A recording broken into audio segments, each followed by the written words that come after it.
Shalom, luar biasa Bapak Ibu Saudara-saudari. Pada awal bulan Mei ini kembali kita bisa bersama-sama merenungkan firman Tuhan. Mari sebelumnya kita berdoa. Bapak, kami mengucap syukur Tuhan buat hari yang Kau beri Tuhan.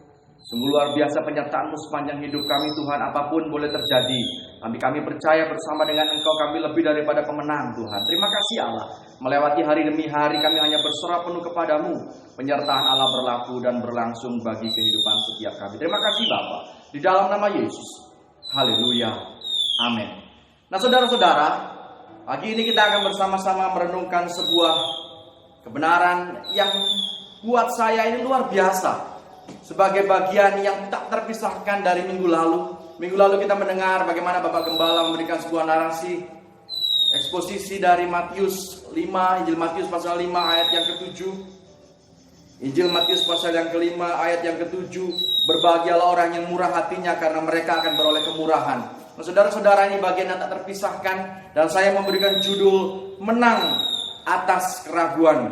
Menang atas keraguan. Saudara-saudara, kalau memperhatikan minggu lalu, itu diambil dari ucapan bahagia khotbah Yesus di bukit. Yang sebelumnya di ayat 3 dikatakan berbahagialah orang yang miskin di hadapan Allah, karena merekalah yang empunya kerajaan surga.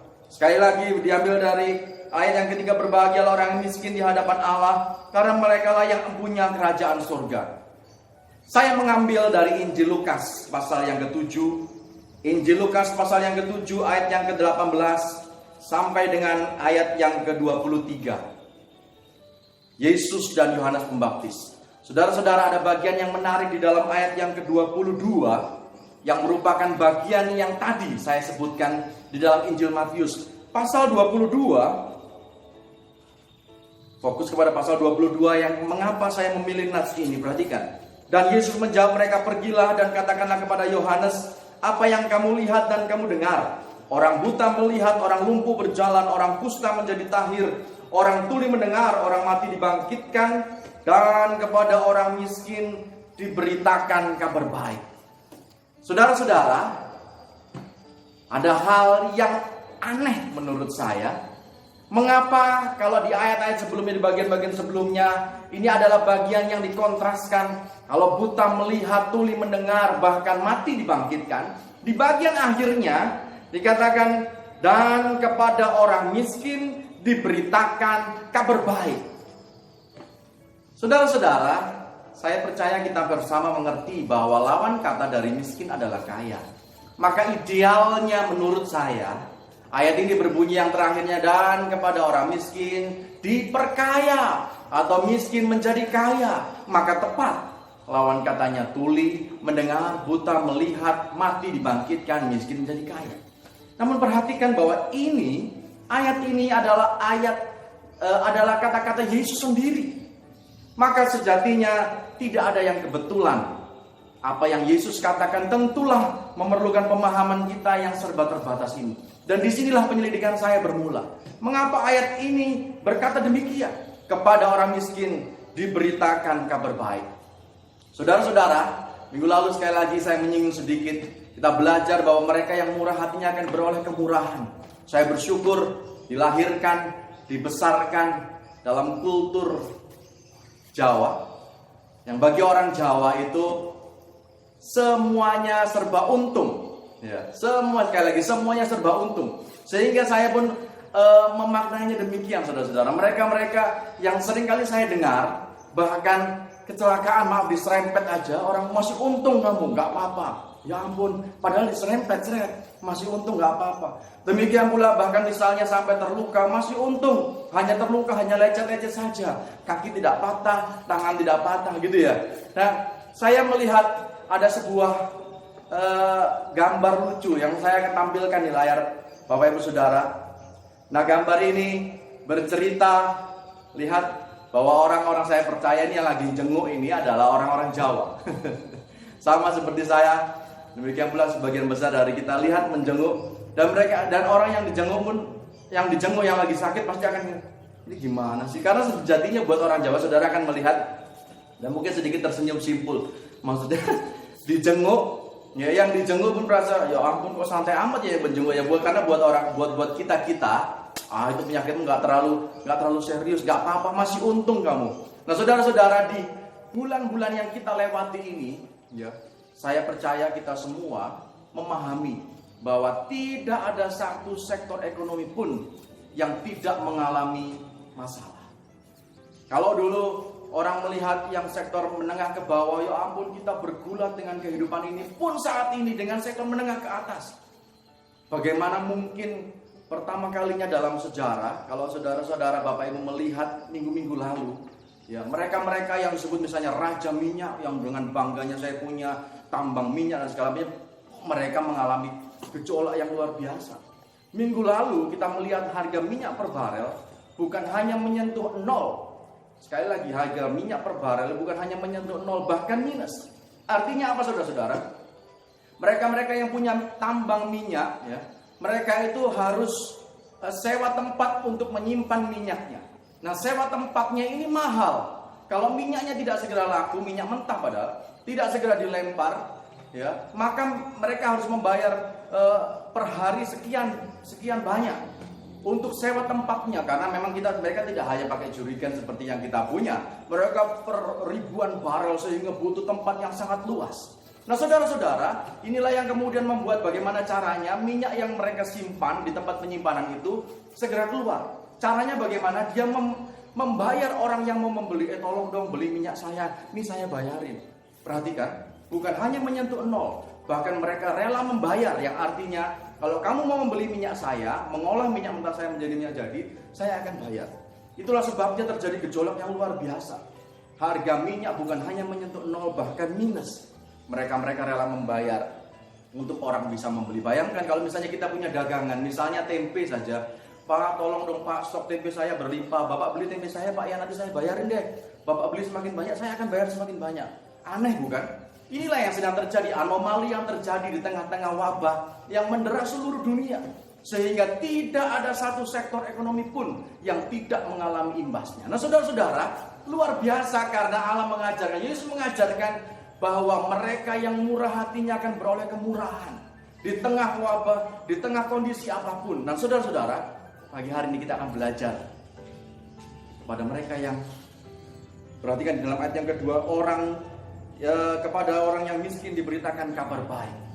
Ayat ini latar belakangnya adalah perkataan Yesus kepada dua orang utusan dari Yohanes Pembaptis. Saya akan membacakan dalam perikop lengkapnya. Yesus dan Yohanes Pembaptis. Ketika Yohanes mendapat kabar tentang segala peristiwa itu dari murid-muridnya, ia memanggil dua orang dari antaranya dan menyuruh mereka bertanya kepada Tuhan, "Engkaukah yang akan datang itu atau haruskah kami menantikan orang lain?" Ketika kedua orang itu sampai kepada Yesus, mereka berkata, "Yohanes Pembaptis menyuruh kami bertanya kepadamu, engkaukah yang akan datang itu atau haruskah kami menantikan seorang lain?" Pada saat itu Yesus menyembuhkan banyak orang dari segala penyakit dan penderitaan dan dari roh-roh jahat. Dan ia mengaruniakan penglihatan kepada banyak orang buta. Dan Yesus menjawab mereka, "Pergilah dan katakanlah kepada Yohanes apa yang kamu lihat dan kamu dengar. Orang buta melihat, orang lumpuh berjalan, orang kusta menjadi tahir, orang tuli mendengar, orang mati dibangkitkan, dan kepada orang miskin diberitakan kabar baik. Dan berbahagialah orang yang tidak menjadi kecewa dan menolak aku." Nah, saudara-saudara, sekali lagi perikop ini latar belakangnya adalah percakapan kata-kata Yesus kepada dua orang utusan atau perwakilan yang diutus oleh Yohanes Pembaptis. Saudara-saudara, ada setidaknya 5 nama Yohanes di dalam Alkitab kita. Dan salah satu di antaranya yang luar biasa yang sedang kita akan bersama-sama mengupas, Yohanes Pembaptis. Yohanes Pembaptis adalah pribadi yang luar biasa. Mari kita akan lihat secara singkatnya saja di dalam Injil Lukas pasal yang pertama ayat yang kelima. Injil Lukas pasal yang pertama ayat yang kelima. Siapakah orang tuanya pada zaman Herodes Raja Yudea? Adalah seorang imam yang bernama Zakaria dari rombongan Abia. Istrinya juga berasal dari keturunan Harun, namanya Elisabet. Yohanes Pembaptis berasal dari kalangan imam. Baik ayahnya maupun ibunya seluruhnya dari kalangan imam dari keturunan Harun. Ayat 6 lebih luar biasa lagi. Keduanya adalah, garis bawahi, benar di hadapan Allah dan hidup menurut segala perintah dan ketetapan Tuhan, lagi garis bawahi, dengan tidak bercacat. Wow, Yohanes Pembaptis berasal dari keluarga yang luar biasa. Dikatakan keduanya, orang tuanya, adalah benar di hadapan Allah dan hidup menurut segala perintah dan ketetapan Tuhan. Bukan hanya sampai di situ saja, dikasih keterangan lagi, dengan tidak bercacat. Saya ingin memberikan gambaran bahwa Yohanes Pembaptis tidak kekurangan kasih sayang, pun demikian tidak kekurangan pengajaran tentang firman Tuhan. Karena berasal dari keluarga yang sangat takut akan Tuhan. Dikatakan dengan tidak bercacat. Nah saudara-saudara, di dalam ayat yang ke-41 kita melihat perjalanan berikutnya. Ketika ibunya mengandung, ya Yohanes Pembaptis masih ada di dalam kandungan, kemudian berjumpa dengan Maria ibu Yesus. Dikatakan bayi yang dalam kandungan itu melonjak kegirangan. Dengan sangat jelas dia memahami, si bayi ini sudah bisa memahami bahwa sayalah yang dinubuatkan oleh Nabi Yesaya. Di dalam kitab sebelumnya dinubuatkan bahwa nanti akan ada suara yang berseru-seru di padang gurun, luruskanlah jalan bagi Tuhan. Dan ini orangnya. Yang sedang di dalam kandungan ini Yohanes Pembaptis orang. Dalam ayat 41 dikatakan di benan ayat 65. Injil Lukas pasal yang pertama ayat yang ke-65. Perhatikan. Maka ketakutanlah semua orang yang tinggal di sekitarnya, sekitar Yohanes Pembaptis. Dan segala peristiwa itu menjadi buah tutur di seluruh pegunungan Yudea. Ayat 66. Dan semua orang yang mendengarnya merenungkannya dan berkata, menjadi apakah anak ini nanti? Sebab tangan Tuhan menyertai dia. Ayat 65 dan 66 menyatakan bahwa orang-orang di sekitarnya pun bisa melihat ada yang luar biasa dalam diri Yohanes Pembaptis. Yohanes Pembaptis tumbuh menjadi anak yang luar biasa. Bahkan mereka terkagum-kagum akan menjadi apa anak ini nantinya. Sebab tangan Tuhan menyertai dia. Dan saudara-saudara, diakhiri dengan ayat yang ke-80. Adapun anak itu bertambah besar, garis bawahi, dan makin kuat rohnya. Anak itu makin bertambah besar dan makin kuat rohnya. Ia tinggal di padang gurun sampai kepada hari ia harus menampakkan diri kepada Israel. Nah saudara-saudara, kita melihat latar belakang Yohanes Pembaptis. Saudara memperhatikan ada perubahan-perubahan yang setahap demi setahap menuju penggenapan dari sekali lagi nubuatan Nabi Yesaya. Di dalam kitab Yesaya dijelaskan sekali lagi sudah saya singgung tadi bahwa ada pribadi yang mendahului Sang Mesias, dialah Yohanes Pembaptis. Saudara-saudara, pribadi inilah yang kemudian kita bersama-sama mengetahui di dalam Injil Lukas pasal yang ke-6 ini mengutus 2 orang. Dan anehnya saudara-saudara, anehnya kata-katanya, perhatikan di dalam ayat yang ke-20. Ketika kedua orang itu sampai kepada Yesus, mereka berkata, Yohanes Pembaptis menyuruh kami bertanya kepadamu. Apa yang akan ditanyakan? Engkaukah yang akan datang itu? Atau haruskah kami menantikan seorang lain? Saudara-saudara, Yohanes Pembaptis melalui rangkaian panjang penggenapan nubuatan Nabi Yesaya. Hidupnya berkenan kepada Tuhan. Dan saudara bisa perhatikan bahwa ketika Yesus datang kepadanya, ya, untuk dibaptis, ada satu momen yang sangat luar biasa. Alkitab mencatat Yohanes Pembaptis mengatakan, lihatlah, behold, anak domba Allah, the Lamb of God, yang menghapus dosa dunia, who takes away the sin of the world. Saudara-saudara, kata-kata ini adalah kata-kata yang luar biasa. Yohanes Pembaptis dengan Yesus, Alkitab mencatatkan sejarah juga, ahli-ahli teologi yang mencatat bahwa ada kemungkinan mereka tidak saling mengenal walaupun mereka masih sepupu, tapi karena Yohanes Pembaptis dibesarkan hidup dengan bebas di padang gurun, mereka tidak saling mengenal. Tapi ketika momen itu Yohanes Pembaptis melihat, wow, ini dia, ini Sang Mesias yang dijanjikan oleh Allah. Dan ketika dia melihat itu dengan spontan, berasal dari pemahaman teologi yang sangat dalam, dia katakan, lihatlah anak domba Allah yang menghapus dosa dunia. Saudara-saudara, kita bisa bersama-sama sampai kepada satu titik yang sama, bahwa Yohanes Pembaptis memiliki pemahaman yang begitu dalam akan firman Tuhan. Namun saudara-saudara, setelah dia mengucapkan seperti itu, tidak berapa lama kemudian kita mencatat ada satu keadaan yang merubah pemahaman Yohanes Pembaptis. yang membuatnya masuk dalam keraguan. Itulah sebabnya saya memberikan tema judul pada pagi hari ini, menang atas keraguan. Saudara-saudara, kita akan belajar dari pengalaman Yohanes Pembaptis. Bagaimana orang yang begitu luar biasa, lahir dari keluarga yang luar biasa, pemahaman teologi yang luar biasa, pemahaman akan Allah. Bahkan sebelum semuanya dinyatakan, Yohanes Pembaptis sudah mengatakan, lihatlah anak domba Allah yang menghapus dosa dunia. Pun demikian masuk dalam satu masa keraguan dalam hidupnya. Saudara-saudara, di bagian yang pertama kita melihat ada keadaan yang menimpa Yohanes Pembaptis. Satu keadaan tertentu yang kita melihat di dalam Injil Matius pasal yang ke-11 ayat yang kedua. Bahwa di dalam penjara Yohanes mendengar tentang pekerjaan Kristus. Di dalam penjara Yohanes mendengar tentang pekerjaan Kristus. Kemudian di dalam Injil Lukas pasal yang ketiga ayat yang ke-20.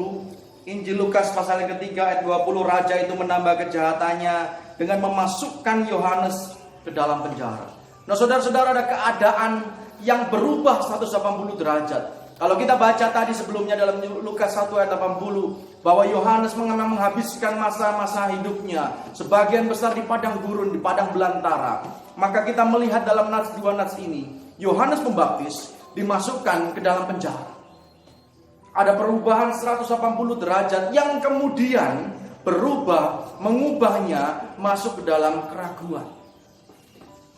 Sehingga kita melihat di dalam Lukas pasal yang ke-7, kemudian dia mengutus 2 orang kepada Yesus. Apakah engkau Mesias yang dijanjikan? Padahal sebelumnya dengan yakin dia katakan, lihatlah anak domba Allah yang menghapus dosa dunia. Saudara-saudara, dia tentu berpikir kalau misalnya Yesus sudah bisa menyembuhkan, kemudian berhasil membangkitkan orang mati, tentulah Yesus dengan mudah bisa melepaskan saya dari penjara ini. Namun para ahli teologi yang melihat bahwa 1 tahun kurang lebih Yohanes Pembaptis ada dalam penjara. Yesus tidak melakukan apa-apa, seolah-olah tidak ada yang berubah dalam hidup. Keadaan ini merubah paradigmanya dan masuk dalam keraguan. Demikian pula, saudara-saudara, kalau kita melihat di dalam bagian yang berikutnya, dalam Yesaya 40 ayat yang ketiga, Yesaya 40 ayat yang ketiga, inilah nubuatan yang berkaitan dengan Yohanes Pembaptis. Ada suara yang berseru-seru, persiapkanlah di padang gurun jalan untuk Tuhan, luruskanlah di padang belantara jalan raya bagi Allah kita.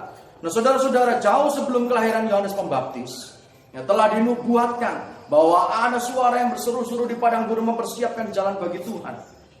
Kemudian kalau kita melihat bagaimana yang saya sebutkan tadi, Yohanes Pembaptis Yesus. Ada harapan yang besar dari diri Yohanes. Selain tadi kita melihat keadaan yang merubah paradigmanya, dia memiliki harapan bahwa Sang Mesias inilah yang akan membebaskan dia. Namun kenyataannya apa? Yohanes tidak melihat tindakan Yesus. Yesus tidak melakukan apa-apa untuk mengeluarkan Yohanes dari penjara. Demikian pula Yohanes mendengar bahwa Yesus tidak diterima oleh kalangan-kalangan atas di agama Yahudi. Mereka-mereka dari kalangan Farisi, Saduki, Sanhedrin tidak menerima keberadaan Yesus sebagai Mesias. Maka mulailah muncul keraguan dalam diri Yohanes. Diakah Mesias ataukah kami harus menunggu yang lain? Saudara-saudara, perhatikan kenyataan yang tidak sesuai, tanda kutip tidak sesuai dengan harapan kita. Apa yang kita harapkan belum tentu itu juga yang dikehendaki oleh Allah. Dan kenyataan yang tidak sesuai dengan harapan inilah yang merubah paradigma kita. Dan kemudian masuk dalam keraguan. Sama seperti yang dialami oleh Yohanes. Saudara-saudara, semua merasakan efek yang berkepanjangan dari pandemi ini.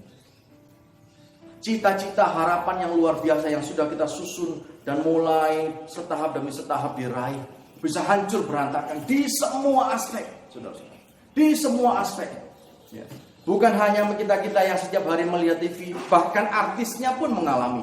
Karena memang keadaan bisa merubah. Mereka-mereka yang semula dari kalangan tidak mampu menjadi high class, berubah tatanan gayanya, merubah, bahkan wajahnya bisa berubah total. Demikian pula sebaliknya, dari kalangan menengah atas kemudian sekarang berubah lagi, anjlok ke bawah, maka akan berubah. Bersyukurlah kita yang dengan keseharian yang santai, yang saya singgung tadi dalam budaya Jawa, kultur Jawa saya dibesarkan, masih untung setiap hari bisa makan. Maka benar saudara-saudara, di tengah-tengah apapun yang sedang kita alami, Kita bisa tetap bermurah hati karena kita akan beroleh kemurahan. Itu luar biasa sekali. Saudara-saudara kita, kalau kita melihat ada 3 hal yang membuat Yohanes Pembaptis kemudian keluar dan menang atas keraguannya. Yang pertama, saudara-saudara, di dalam Injil Yohanes pasal yang ke-7 ayat yang ke-28. Maksud saya Injil Lukas. Injil Lukas pasal yang ke-7 ayat yang ke-28. Aku berkata kepadamu, di antara mereka yang dilahirkan oleh perempuan, tidak ada seorang pun yang lebih besar daripada Yohanes. Garis bawahi, aku berkata kepadamu, Yesus berkata, di antara mereka yang dilahirkan oleh perempuan, tidak ada seorang pun yang lebih besar daripada Yohanes. Kesimpulan yang berasal dari Yesus sendiri. Ya, ketika Yesus mendengar ada 2 utusan yang datang kepadanya menyampaikannya, dan Yesus ngomong panjang lebar. Setelah utusan ini keluar, Yesus berkata lagi, melanjutkannya kepada orang banyak. Berkata kepadamu, dari semua yang dilahirkan oleh perempuan, tidak ada yang lebih besar dari Yohanes. Yesus menghargai apa yang dilakukan oleh Yohanes untuk segera datang. Bagian yang pertama adalah segera datang kepada Yesus. Segera datang pada Yesus, itu yang dilakukan oleh Yohanes. Dengan situasinya di dalam penjara, Yohanes mengutus 2 orang, 2 muridnya untuk segera datang kepada Yesus. Saudara-saudara, seringkali keraguan datang kepada kita. Maka langkah yang pertama dan sangat jelas adalah segera datang pada Yesus. Yesus menghargai apa yang dilakukan Yohanes. Yesus tidak memberikan celaan. Bagaimana sih Yohanes ini? Bukankah dia yang membaptis saya? Bukankah dia yang mengatakan, lihatlah anak domba Allah? Bukankah dia yang melihat bahwa ada suara sendiri yang berseru, inilah anak yang kukasihi, kepadanya lah aku berkenan. Tapi kenapa malah dia sendiri yang ragu-ragu? Yesus tidak melakukannya itu. Bahkan Yesus memberikan pujian. Kalian lihat ya, tidak ada yang lebih besar dari Yohanes. Saudara-saudara, Yesus sangat menghargai. Ketika kita dalam keraguan, Tuhan, apa yang harus saya lakukan dengan situasi seperti ini? Datang pada Yesus, langkah yang sangat tepat dan dihargai oleh Yesus. Bagian yang kedua, saudara-saudara, setelah segera datang pada Yesus, kita melihat bahwa jawaban Yesus dalam Lukas 7 ayat yang ke-22. Injil Lukas pasal yang ke-7 ayat 22. Dan Yesus menjawab mereka, pergilah dan katakanlah kepada Yohanes apa yang kamu lihat dan kamu dengar. Orang buta melihat, orang lumpuh berjalan, orang kusta menjadi tahir, orang tuli mendengar, orang mati dibangkitkan, dan kepada orang miskin diberitakan kabar baik. Bagian yang kedua, perikop ini mengajarkan kepada kita ketika keraguan mulai datang menghampiri kita. Maka bagian yang kedua adalah ingat karya ajaib Yesus. Ingat karya ajaib Yesus. Yesus tidak berkhotbah panjang lebar, sampaikan khotbah saya ini kepada Yohanes. Yesus hanya berpesan kepada 2 orang utusannya, sampaikan apa yang kamu lihat dan kamu dengar. Orang buta melihat, tuli mendengar. Semua karya Yesus itulah yang kemudian disampaikan kepada Yohanes Pembaptis. Saudara-saudara, seringkali keraguan datang kepada kita. Mulailah ingat kebaikan Tuhan. Ingat kebaikan Tuhan, karya ajaib Allah yang luar biasa, yang pernah kita alami, yang pernah saudara-saudara membaca, menyaksikan. Dan semuanya itu membuat kita menang atas keraguan. Sama seperti yang dialami oleh Yohanes Pembaptis. Saya percaya bahwa situasi ini tidak mudah. Ya, saya mengerti. Tidak ada satu orang pun yang tidak mengalami imbasnya. Saya sangat memahami itu. Tapi ingat kebaikan Tuhan. Ingat karya Allah yang luar biasa. Dan semuanya menjadikan kita menang atas keraguan. Bagian yang ketiga, saudara-saudara, izinkan firman-Nya menjamah hati. Bagian inilah yang saya ambil dalam Injil Lukas pasal yang kedua. Injil Lukas pasal yang ke-7 ayat yang ke-22. Di bagian akhir, setelah orang buta melihat, orang lumpuh berjalan, orang kusta menjadi tahir, tuli mendengar, orang mati dibangkitkan, dan kepada orang miskin diberitakan kabar baik. Ayat inilah yang saya singgung di awal tadi. Memulai penyelidikan saya, mengapa kepada orang miskin diberitakan kabar baik, bukan diperkaya. Saudara-saudara, kata miskin yang digunakan oleh Yesus ini sebagai bagian paralel dari Injil Matius yang saya sebutkan dan menjadi rangkaian dari khotbah narasi pada minggu yang lalu, saudara-saudara. Miskin ini bercerita atau menggambarkan sesuatu keadaan di mana seseorang sangat bergantung kepada bantuan orang lain. Sekali lagi, miskin ini menggambarkan suatu keadaan di mana seseorang sangat bergantung kepada orang lain. Sehingga asumsinya adalah jika saya tidak dibantu orang lain, sesaat lagi saya akan mati. Perhatikan. Kata miskin yang digunakan ini mengandung pemahaman seperti ini. Ketika saya tidak dibantu orang-orang lain, maka sesaat lagi saya akan mati. Kata inilah yang digunakan di dalam ayat yang ke-22. Nah, saudara-saudara, lalu pertanyaan kita adalah maksudnya apa? Saudara perhatikan di dalam ayat yang ke-23. Ayat ini lanjutan dari ayat yang sebelumnya. Dan berbahagialah orang yang tidak menjadi kecewa dan menolak aku. Yang semula saya berpendapat dan berpikiran bahwa lawan kata dari miskin adalah kaya, saya berubah ketika saya membacanya. Oh, maksudnya seperti itu. Ketika Yesus melanjutkan dengan kalimat berbahagialah orang yang tidak menjadi kecewa dan menolak aku, sangat jelas diberikan gambaran bahwa orang lain yang membantu itu tadi yang sudah saya jelaskan, bahwa kalau saya tidak dibantu orang-orang lain, sesaat lagi saya akan mati. Kalau saya tidak dibantu orang-orang lain, siapa orang lain itu? Di dalam ayat yang 23 jelaskan, aku, kata Yesus. Berbahagialah orang yang tidak menjadi kecewa dan menolak aku. Saudara-saudara, ayat ini menggambarkan dengan sangat jelas bahwa hidup kita sejatinya bergantung penuh kepada Yesus. Kalau Yesus tidak menolong saya pasti akan mati. Itu adalah asumsinya. Sehingga hidup ini tidak bisa terlepaskan dari Yesus. Setiap hari kita lalui bersama dengan Yesus. Itulah sebabnya di bagian yang ketiga saya memberikan izinkan firman-Nya menjamah hati. Saudara-saudara, Ravi Zakaria, tokoh yang cukup terkenal di Amerika, berasal dari keluarga Anglikan. Sampai dengan usianya yang ke-17 tahun, sebelum dia begitu tenar saat ini, sampai dengan usia 17 tahun dia menjadi ateis. Ya. Singkat cerita, dia minum racun dan kemudian dirawat di rumah sakit, tidak sadarkan diri, dan bangun-bangun dia sudah ada di rumah sakit. Orang yang mengunjunginya, ya, saya mengucap syukur gereja kita memiliki pelayanan ke rumah sakit. Orang yang mengunjunginya ini, ya, rutin mengunjunginya, berjumpa dengan ibunya, dan singkat cerita kemudian meninggalkan Alkitab. Ibunya tentu punya karena dari keluarga Anglikan yang sangat taat.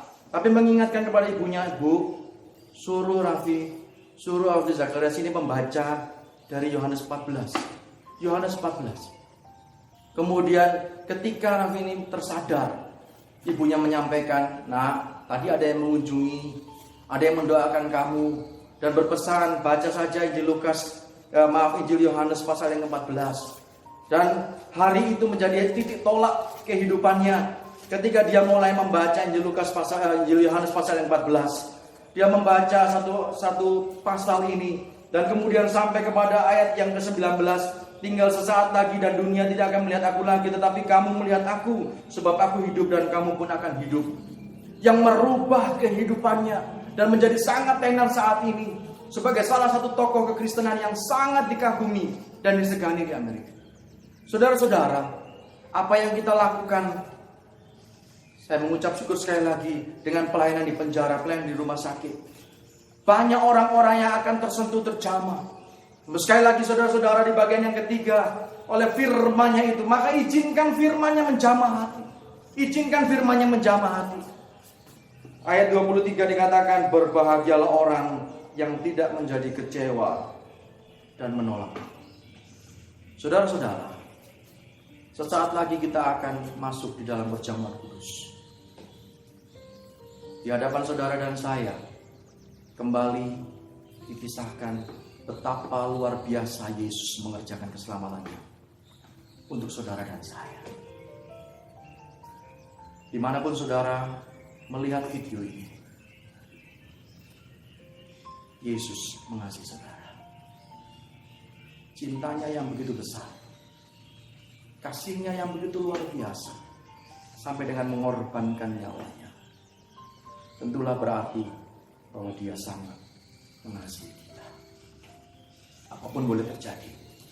Apakah tidak ada kemungkinan bahwa salah satu di antara kita, bisa saudara ataupun saya, terserang wabah dan terjangkit virus COVID-19? Segala kemungkinan bisa terjadi. Namun saya mengutip kata-kata Rasul Paulus, tidak ada yang dapat memisahkan kita dari kasih Yesus. Saya senantiasa membuka hati kalau Tuhan Yesus menegur kita. Saya merasa dan sangat tertemplak karena itu adalah kasih-Nya yang begitu besar kepada kita. Yesus mengasihi saudara dan saya.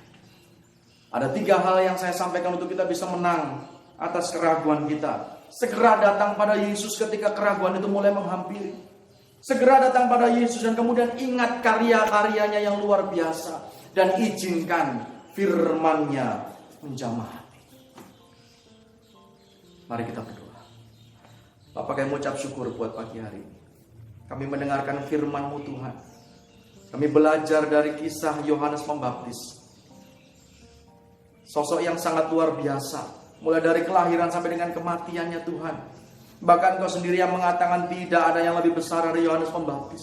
Namun pun demikian dia pernah mengalami keraguan. Bapa, sebagai manusia biasa, kami kerap kali mengalami keraguan Tuhan. Dan kami belajar bagi hari ini. Untuk kami segera datang pada Yesus. Untuk kami mengingat karya-karya-Mu yang luar biasa. Dan kami membuka hati kami untuk firman-Mu menjamah setiap kami. Ini kami Tuhan. Kami terbuka di hadapan. Ini kami Tuhan dengan segala beban yang kami rasakan. Terkadang kami merasa kami tidak sanggup Tuhan. Namun kami percaya, kami bangga punya Allah yang seperti Engkau. Kami bukan manusia super yang tidak bisa terserang penyakit, Pak. Namun kami mengucap syukur kami punya perlindungan dari Allah. Kami bahagia Tuhan, kami berkemenangan bersama dengan Engkau. Dan ini hidup kami Tuhan. Kami hanya berserah penuh kepada-Mu. Tutup bungkus kami dengan kuasa darah-Mu, Bapa. Menjauhkan kami dari hal-hal yang tidak menyenangkan hati-Mu. Melalui hari demi hari ini kami berserah penuh hanya kepada-Mu. Hanya di dalam nama Yesus. Haleluya. Amin. Ya, Bapak Ibu Saudara kasih dalam Tuhan. Tadi kita sudah bersama-sama mendengarkan firman Tuhan yang disampaikan oleh hambanya, ya, Mas Hendy. Puji Tuhan, saya percaya kita semua diberkati melalui firman Tuhan. Dan sekarang kita akan masuk di dalam perjamuan kudus. Perjamuan kudus, mari kita siapkan. Semua sudah mendapat roti atau hosti dan juga anggur, ya, cup anggur ini. Saya berharap saudara sudah menerima semua. Mari sebelum kita masuk dalam perjamuan kudus, kita akan berdoa sekali lagi. Tuhan Yesus, kami bersyukur, terima kasih Engkau masih memberikan kesempatan kepada kami untuk masuk di dalam perjamuan kudus, untuk mengingat kembali akan pengorbanan-Mu ya Tuhan. Terima kasih Tuhan, kami bersyukur. Kuduskan dan sucikan hati dan pikiran kami, supaya kami boleh layak dan berkenan untuk mengikuti perjamuan kudus ini Tuhan. Terima kasih Tuhan Yesus. Kami ucap syukur di dalam nama Tuhan Yesus. Kami sudah berdoa. Amin. Ya Bapak Ibu Saudara kasih dalam Tuhan, mari kita akan siapkan roti di tangan kanan saudara. Dan saya akan bacakan firman Tuhan, ya, roti yang melambangkan tubuh Kristus. Saya akan bacakan di dalam 1 Korintus pasal yang ke-11 ayat 23 dan 24. Sebab apa yang telah kuteruskan kepadamu telah aku terima dari Tuhan, yaitu bahwa Tuhan Yesus pada malam waktu ia diserahkan mengambil roti, dan sesudah itu ia mengucap syukur atasnya. Ia memecah-mecahkannya dan berkata, inilah tubuhku yang diserahkan bagi kamu. Perbuatlah ini menjadi peringatan akan aku. Mari kita makan di dalam nama Tuhan Yesus.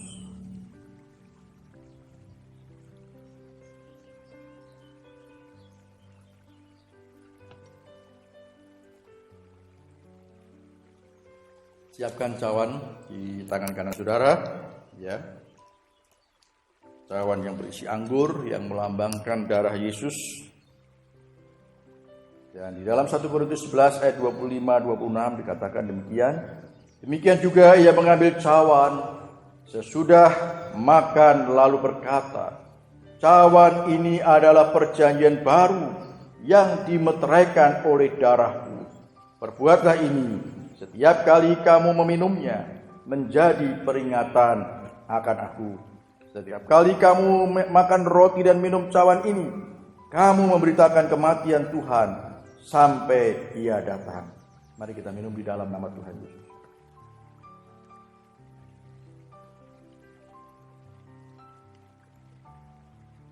Mari kita bersyukur pada Tuhan. Oh, terima kasih Tuhan Yesus, terima kasih Tuhan. Kami bersyukur, terima kasih Tuhan. Kami bersyukur Tuhan buat pengorbanan-Mu Tuhan. Kami bersyukur buat tubuh dan darah-Mu yang Kau sudah persembahkan yang Kau curahkan bagi kami Tuhan. Terima kasih Tuhan, sebab tanpa pengorbanan Tuhan kami semua akan binasa. Kami bersyukur Tuhan, kasih-Mu yang tidak pernah berkesudahan bagi setiap kami. Terpujilah nama-Mu ya Tuhan. Makasih Tuhan, biar kiranya Tuhan melalui perjamuan kudus ini kami tidak akan melupakan perbuatan-Mu yang besar. Bahkan kami akan memberitakan tentang kematian-Mu Tuhan, supaya ada banyak orang yang mengenal, yang mengerti dan menjadi percaya kepada Engkau. Terima kasih Tuhan, pakai setiap anak-anak-Mu Tuhan untuk menjadi berkat-Mu, menjadi garam dan terang dimanapun mereka semua berada. Terpujilah nama-Mu. Di dalam nama Tuhan Yesus kami sudah berdoa. Haleluya. Amin. Ya, Bapak Ibu Saudara kasih dalam Tuhan, saya ingin menyampaikan beberapa buah pengumuman yang ingin saya sampaikan. Yang pertama, sekali lagi tanggal 10, yaitu hari Minggu, berarti minggu depan, kita akan mengadakan mengadakan donor darah.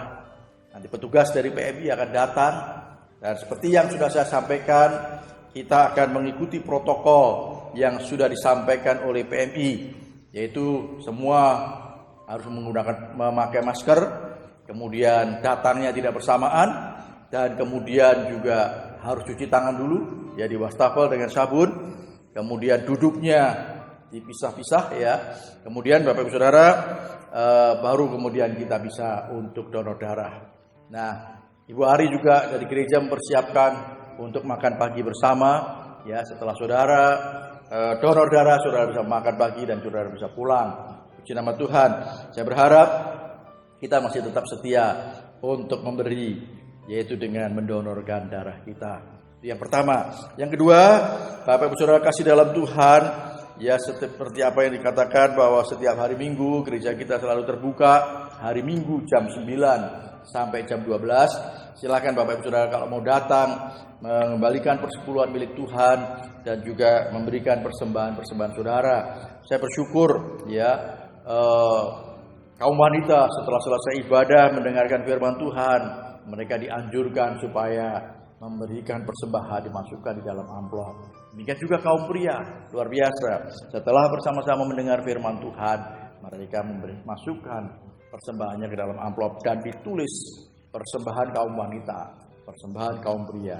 Saya percaya saudara, ketaatan saudara dan kesetiaan saudara diperhitungkan oleh Tuhan. Terima kasih.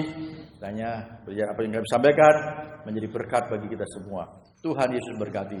Amin.